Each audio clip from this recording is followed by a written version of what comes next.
경영권 승계 의혹을 받는 이재용 삼성전자 부회장에 대해서 검찰 수사심의위원회가 재판에 넘기지 말고 수사도 중단하라고 의결했었죠.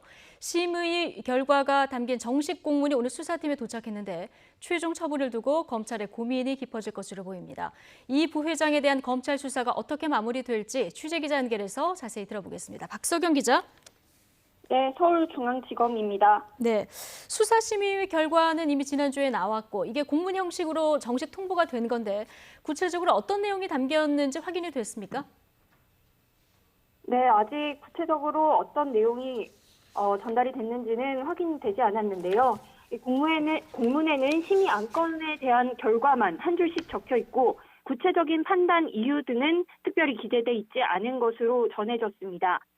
수사심의위는 지난 26일 회의를 통해 이 부회장 불기소와 수사 중단을 권고했습니다. 표결 참여 수사심의위원 13명 가운데 10명이 불기소 의견을, 3명이 기소 의견을 냈습니다. 수사 중단을 묻는 안건에는 10명이 찬성, 2명이 반대, 1명은 기권했습니다. 심의위원들의 과반수 동의로 안건이 의결되는데 이 절반이 훨씬 넘는 위원들이 한 목소리를 낸 압도적인 결과가 나온 겁니다.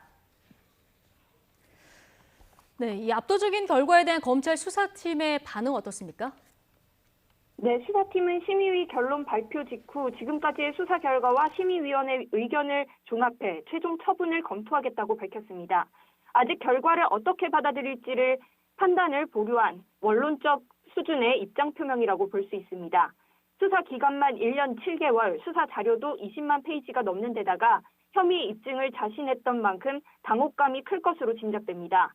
주말에도 특별한 입장을 밝히지 않았는데 심의 결과에 대해 검토할 시간을 가진 것으로 보입니다. 일단 수사팀은 오늘 받은 대검 공문 내용을 찬찬히 검토한 뒤 최종 처분을 고민할 것으로 보입니다. 특히 수사심의 의결을 받아들일지는 검찰 지휘부 판단도 중요한 만큼 윤석열 검찰총장의 고심도 깊어질 전망입니다. 네, 자, 이번 결과를 두고 그런데 수사심의위 절차나 구성에 대해서 문제를 지적하는 목소리도 나오고 있는 것 같아요. 네, 수사심의위는 재판처럼 검찰과 변호인단 공방이 진행되는 게 아니라 의견서 50쪽과 검찰과 이재용 측 순서로 진행된 구두 의견 진술로 판단을 내려야 합니다. 그러다 보니 실체적 진실을 규명하기에는 부족하다거나 의견 진술 순서가 영향을 끼칠 수 있다는 등의 지적도 나옵니다. 또 심의위원 구성 방식에 허점이 있어 보완이 필요하다는 지적도 있습니다. 이번 심의위에 참여한 위원들은 교수와 변호사, 종교인, 언론인, 교육자, 회계 전문가 등 다양한 직업군에서 추첨됐는데요. 평소 삼성 바이오로직스 회계 의혹이 문제가 없다고 주장했던 김병현 건국대 법학전문대학원 교수도 참여해 질문 과정에서 논의를 이끈 것으로 전해졌습니다.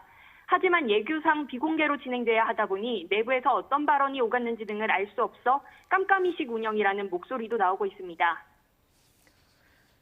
최종 결론만을 앞둔 상황에서 검찰 고민이 깊을 수밖에 없을 것 같은데 일단 공소장 작성은 진행되고 있다고요. 네, 공소장 작성 작업은 통상적인 수사 과정에서와 마찬가지로 이미 구속영장 청구 당시부터 진행되고 있었습니다.